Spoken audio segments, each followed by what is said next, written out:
Chapter 4. A Small Test. Hey, did you girls hear?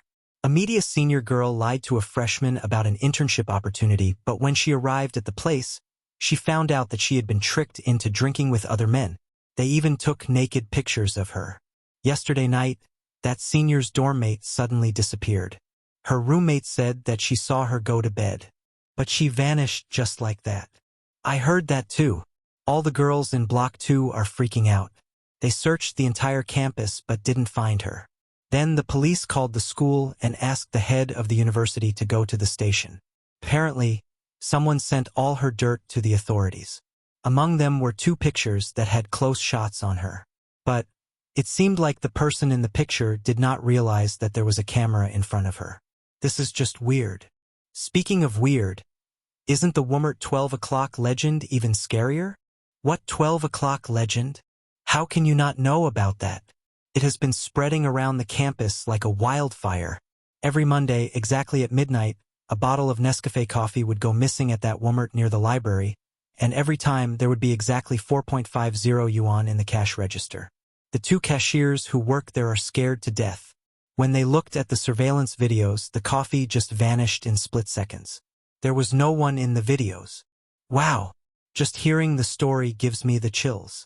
A group of girls chatted as they passed by Zhang Heng, who was fussing with a newly acquired Sony compact camera.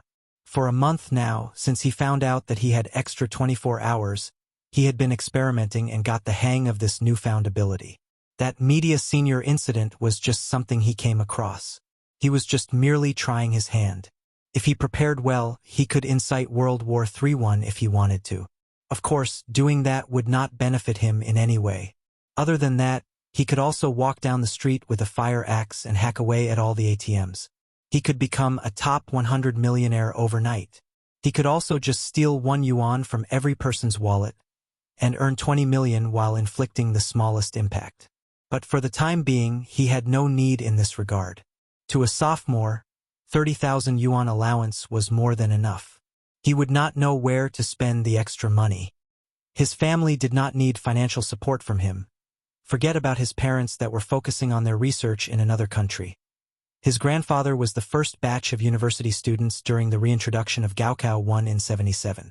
After graduation, he became a senior engineer of a water conservatory project. Now that he was retired, he had a pension and a retirement home with a courtyard where he planted his own crops and played chess. He was currently very contented with his life. As a matter of fact, now that he was familiar with his abilities, Zhang Heng did not need to break the law to earn money. Take his recent participation in the photography club, for example. Next month, a major photography competition with the theme City Impression was taking place. The senior in charge managed to find pretty good sponsorships, so the first place winner would be getting 5,000 yuan and a Canon EF 17 to 40mm f/4L wide-angle zoom lens, and the second and third place winner would be getting 3,000 yuan each along with some prizes. Having joined the club late, Zhang Heng had only been to 2 classes and 1 seminar. He was still heavily reliant on the internet to learn. His progress was currently only at composition and exposure. During Zhang Heng's private 24 hours, everyone would be standing still for him to take pictures of them. To an ordinary photographer, it was a golden opportunity. Without any editing, the pictures of all those frozen moments were enough to touch someone's heart. Since his skills were still insubstantial, he was still perplexed by color, warmth, and depth of field. But through his lens, the city had a certain unusual charm about it. Zhang Heng had picked out 2 of the more satisfactory photos from the shots he took last night and signed up for the competition. He was not necessarily eyeing the prizes, but to that he could to gauge his own progress.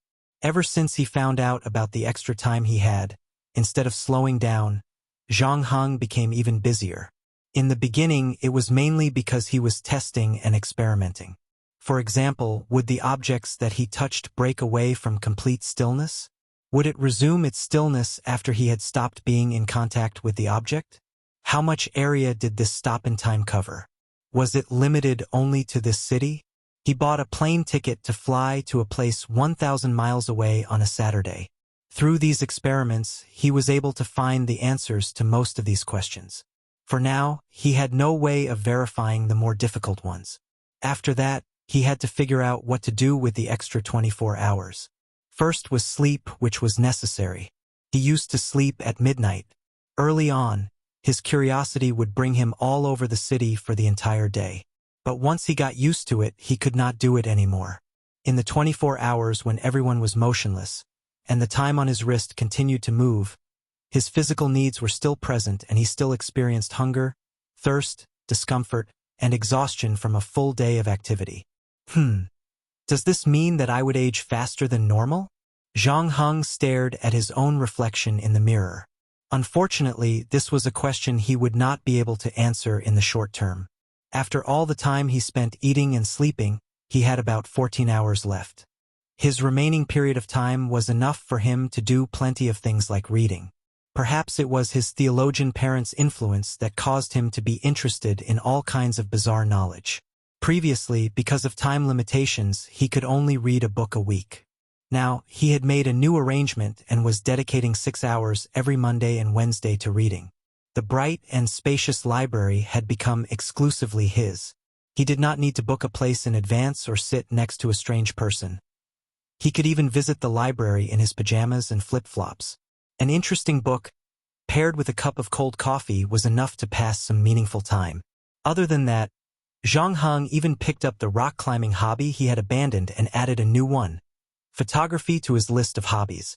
He continued to attend classes as usual, and then practice and consolidate what he had learned in his own time. He had continued to practice in the shooting range, and his coach was constantly surprised by his incredible progress every week.